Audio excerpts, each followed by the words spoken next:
Hey guys, what's happening? Welcome back to another BioLayne video log. In this log, I really want to talk about something that I think is an interesting topic, and I think the research data has been really misinterpreted on this topic, and that's time under tension training, or slow training. And I'm going to talk about things, and I want you guys to understand this, that anything I talk about, I'm not trying to sell you on something, or if you want to do this, fine. But I want you to understand what the research really says about some of this stuff, and why some of this stuff has been completely misinterpreted. And we're going to talk about applications for it and all that kind of stuff. But so for those of you who aren't familiar, what is time under tension training? Well, let's define what time under tension is. Okay, it's exactly what it sounds like. It's the amount of time you're under tension. So let's take a bench press, for example, that you do 10 reps with, and each rep takes you, the concentric takes you 1 second up, 1 second down. Okay, that's a total of 2 seconds per rep, 20 seconds for the entire set. Okay, so that is important to keep in mind, to understand our definition of what we're actually talking about. Okay, time under tension. And I think the other thing we have to keep in mind is what is, and I've talked about this before, I would go back and watch my video log on using volume and failure appropriately, but what is our major drivers of hypertrophy and strength? And our single most important driver of hypertrophy and strength is volume. Okay, now again, please don't take that out of context. Don't go do 100 sets of 10 by 10 or 100 sets of 10 reps on squat. Okay, don't do that. But the literature is pretty clear that volume is the most important driver of hypertrophy. Now, what's volume? Volume is quite simply number of sets times number of reps times weight lifted. That's volume. Okay. You can argue with me about this, but it's pretty clear in the scientific literature that volume is the most important thing. Now, that's not to say it's the only thing that's important. People hear this stuff and they take it completely out of context, okay? Because I got this my last video log. People said, well, Lane, are you just saying you could take a 45-pound bar and do, 10,000 reps with it because that's 45,000 pounds of volume? No, that's not what I'm saying. You're creating a false dichotomy, and it's a logical fallacy, and stop it. I really don't like it when people do that sort of thing. It shows a real lack of intelligence. Obviously there's other things that make a difference. Things like metabolic stress, time under tension, eccentrics, metabolic, I mentioned that, muscle damage. All these things are still important, okay? They're just not as important as volume. Okay, but we have to keep all this in mind, because if we're talking about, like, for example, training to failure creates more muscle damage, right? But if you use training to failure incorrectly, you will reduce the amount of volume that you can do, okay? And so you are sabotaging your most important thing for something that's less important, okay? That's why using these tools appropriately is very important, okay? So now that we've talked about that, now that we've defined our things that are important, so let's talk about some of this research, okay? And one of the studies I wanted to cover was a study done where they looked at doing an exercise and doing either what they called high load, low velocity, okay, which was 70% of their 1 rep max for 3 sets of 12, okay, or low load, high velocity, okay, which was 35% of their 1 rep max for 6 sets of 12. Okay, so you notice they're using half the load, all right, at a high velocity, all right, whereas the high load at a low velocity is 70% of 1 rep max. So they reduced, or they doubled the amount of sets in the low load group because it's half the weight. So they doubled the amount of sets to equal the volume, okay? So, and what they found was that the high load, low velocity training was better, okay? And people will take that and they'll say, well, see, slow training, time under tension training is better. Well, what you're seeing there is that now that you've normalized volume, that you've made volume equal, now those other factors come into play. Well, of course the slow training was better. They were using more weight, that's more tension, okay? It's greater eccentric load. And 6 sets of 12 at 35% of a 1 RM is nothing. That's nothing. It is literally not even hardly testing you, okay? So there's no metabolic stress there. You're not even close to failure. You're going to have very, very little metabolic stress. Whereas the group doing 3 sets of 12, they're going to be getting close to failure. That's going to induce a significant amount of cell swelling and metabolic stress. So of course you saw more hypertrophy, okay? If you took that group, that 35%, and you just let them do as many reps as they possibly could at a high velocity, and they got close to failure, one, you would have a lot more volume, and two, you would see probably the same results, if not better, okay?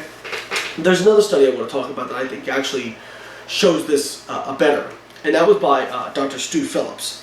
And I want to be very clear, I have a great amount of respect for Dr. Phillips. I think he is currently, in my opinion, the single best researcher on protein metabolism and possibly exercise science out there. He is one of the best, and I never question the quality of data that comes out of his lab.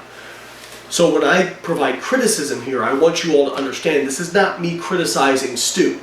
This is not me criticizing Dr. Phillips. This is me criticizing the way people have interpreted the results of this study, because I think the study itself is very good. And for this study, we're going to bring out the BioLayne wipe-off board. Oh yeah. So what they did, I always have trouble getting this thing centered. What they did was they took leg extensions, all right, and they took 30% of a 1 rep max, and they did they did it for 3 sets with 2 minutes of rest between each set. And in the slow condition, the rep tempo was 6 seconds up and 6 seconds down. They trained to failure. Okay, they did this as many reps as they possibly could, which equated to a total number of reps of 12, 7, and 6 in the 3 sets. Okay, with 30% of a 1 rep max. That is very, very light. And they only got 12, 7, and 6 reps. Okay, that puts their total time under tension, this is actually wrong, total time under tension for the concentric and eccentric at 300 seconds. Okay, do you see how I'm doing my math there?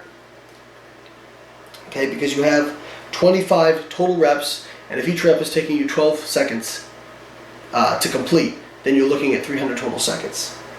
In the normal group, they did 1 second down, 1 second up, not training to failure. They matched the reps.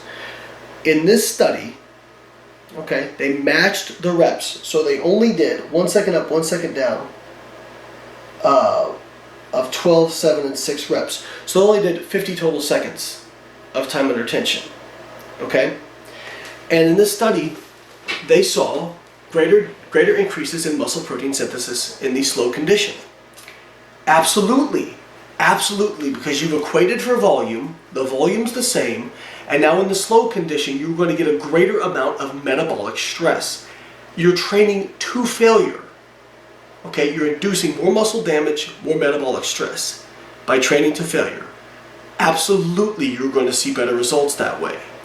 But what if you told the group that was doing the fast, they're only matching the reps from the other group?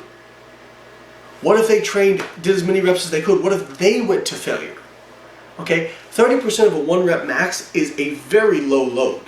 It's almost impossible to go to failure on, to be honest with you, because it's so low, unless you're doing something like blood flow restriction training or really slow training, okay? So I actually did this and went in and kind of tried to repeat this, except I went to failure, okay, on the low load. This was a couple years ago. And what I found was I was able to do about, on average, anywhere from 55 to 65 reps on my first set, and 45 to 50 reps on my second set, and like 40 reps on my third set. Okay? For a total of around 145 to 150 reps. 1 second up, 1 second down. What's that total time under tension? 300 seconds, just about. Just about the exact same amount of time under tension that you get from going slow. Okay? You follow me? The time under tension is the same. And you have to understand, time under tension is cumulative throughout a set. Okay? It's not like once you do a rep, everything totally resets. No, the time under tension is cumulative. Okay? So, when you match for volume, absolutely in the slow condition it's better. But if you match for failure, if you let people train to failure as they're doing in the slow condition, in my opinion, you are probably going to see very, very similar results. Okay? Another thing to keep in mind is that faster eccentrics actually can cause more muscle damage. Okay? There was a study on this a while back, which seems very counterintuitive. We hear people all the time talk about slow eccentrics, and you can actually, you want to do slow eccentrics to overload the muscle, cause more damage. Well, actually, fast eccentrics cause more damage. And that's probably because as you're doing a fast eccentric, when you have to stop it, think about the bottom of a squat. If you're doing a fast eccentric and you have to stop and reverse course essentially, you're creating a lot of tension on that muscle. You're actually creating more tension than the weight used. If you're going very, very slow, if your velocity is very slow, your force is only going to be about equal to what the weight is. But if you are using a lot of weight and you are going fast, you are creating more tension than the weight itself because of the velocity. Okay, so that's something important to keep in mind.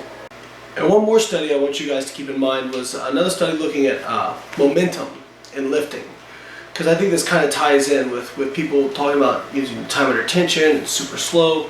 I hear this all the time. You've got to go slow so you can feel the muscle working. You have to feel the contraction. If that weight's moving, the muscle's contracting. That's how you know it's contracting, because it's moving. That being said, a lot of people, I see this a lot in magazines.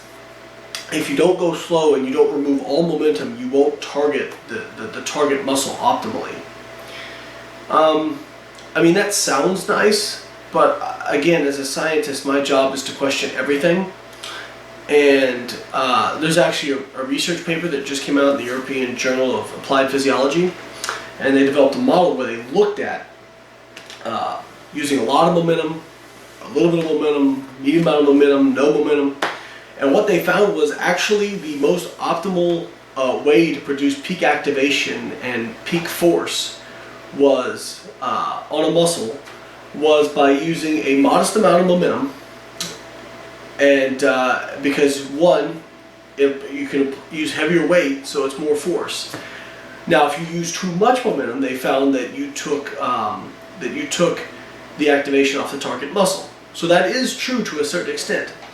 But if you completely removed all momentum, you just went very, very slow, you could not use enough weight to equalize the activation that you got from using a little bit of momentum. So people always ask me, what kind of cadence do you use? What kind of pace do you use? Fast enough to use heavy weight, slow enough to prevent injury. That's the cadence I use. Slow enough to be under control. Okay. Same thing with form. How much momentum do you use? Enough momentum to use heavy weight, but not so much that I'm going to cause myself injury or reduce, completely, on a bicep curl, make it into a lower back movement by, humping the air. that is also not optimal. So again, there's people want to extremize everything, and again, this is when I talk about interpreting research. This is why it is so crucial to have a research background, or to not just look at the abstract of stuff. I see so many YouTube and Twitter and Instagram experts who can read an abstract from a study and and the conclusion and regurgitate that, and that makes them an expert. No, it doesn't. It means you can read. Congratulations. Which I guess in today's age, with how terrible the school system is, maybe reading is an accomplishment. But it's very important to understand how to interpret research data, okay? Now, am I saying that time under tension is a terrible thing and that we should never utilize slow training? That's not what I'm saying at all, okay? Slow training may have some good benefits. So, for example, a good benefit for slow training would be, for example, somebody who has some kind of injury, who can't use a heavy load, okay? Slow training, they can use a lighter load, go very, very slow, and produce a lot of metabolic stress and maintain more of their muscle. Great application for that. I might argue that blood flow restriction training would be just as good, maybe a little bit better, but again, it's a great application for that. Or maybe like an elderly person who you can bring them in and they can't do fast contractions, they just can't. And you use low load, slow contractions. Great. Again, I don't like to use the words never, always, best, worst, because everything is tools in a tool belt, okay? For example, fasted cardio. Most of you all know out there, I'm not a big proponent of fasted cardio, but I don't care if you want to do fasted cardio, fine. But you're not getting any more of a benefit than you are from fed cardio. That's what the research data shows. Now, I have some people who come to me and say, Lane, I work a busy job, I gotta be up at 4 a.m., I can't have anything in my stomach, or otherwise I won't go do it. Well, then fine, in that case, if that's the only way you're gonna be able to get out and go train, then by all means, train fasted. It's better than not training at all, okay? So same thing with time under tension training, with slow training. I may not use it that much, I may hardly not use it at all, okay? But it's still a tool in a tool belt, and I can use it when the situation calls for it in the right context, okay? It's just like somebody with a tool belt, okay? I'll use my hammer a heck of a lot more than I'm gonna use my power drill, but I might have to use my power drill every once in a while. Just because I don't use my power drill every day as a construction worker or whatever, doesn't mean you go throw it away and say, oh, never have that, it's useless. I only need my hammer because that's what I use the most. No. Yeah, you use your hammer the most, but you still have other stuff at your disposal. So again, I guess the take-home message I want to emphasize is that, time under tension is important. But I think that when you use time under tension as a target, as something, it's certainly not better than heavy training, okay, with a regular cadence, okay? Now, it may have very good applications in terms of for specific circumstances, but please stop misinterpreting research. Now, I understand that everybody has a research background. That's not a reasonable expectation, but if you don't understand something, don't make a video about how it's the greatest thing since sliced bread. Don't make an Instagram post. Don't make a Twitter. I mean, the words "I don't know" have become forbidden in this social media age. It's okay to say I don't know. Anybody who's been to one of my seminars knows that the first thing I say is I don't know everything, and then during the questions I'll invariably say I don't know. I don't know. Okay. Be self-aware if you're speaking outside of your area of expertise. All right. I think this gets a lot of us in trouble. Again, I'm not just trying to dissuade anybody from giving advice. I think it's fine to give advice. But stop trying to sell stuff, okay? Let's just get the information out there. Science doesn't need to be sold. It is what is, okay? You don't need to oversell it. You don't need to come up with the magic training plan. And that's what I feel like a lot of people out there are doing. They just want to, come up with something so different that people will buy into it. Well, you know what people buy into? Results. Okay? You don't have to do anything fancy. If it gets results, people tend to dig that. So, try not to overemphasize data. Try to understand the data. Okay, try to understand the crux of what the data is saying, what the story it's telling is. Read the study. Don't just read the abstract. Don't just read the conclusions. Okay, guys, that's my take on time and attention training. I'll catch you guys next time. Take care.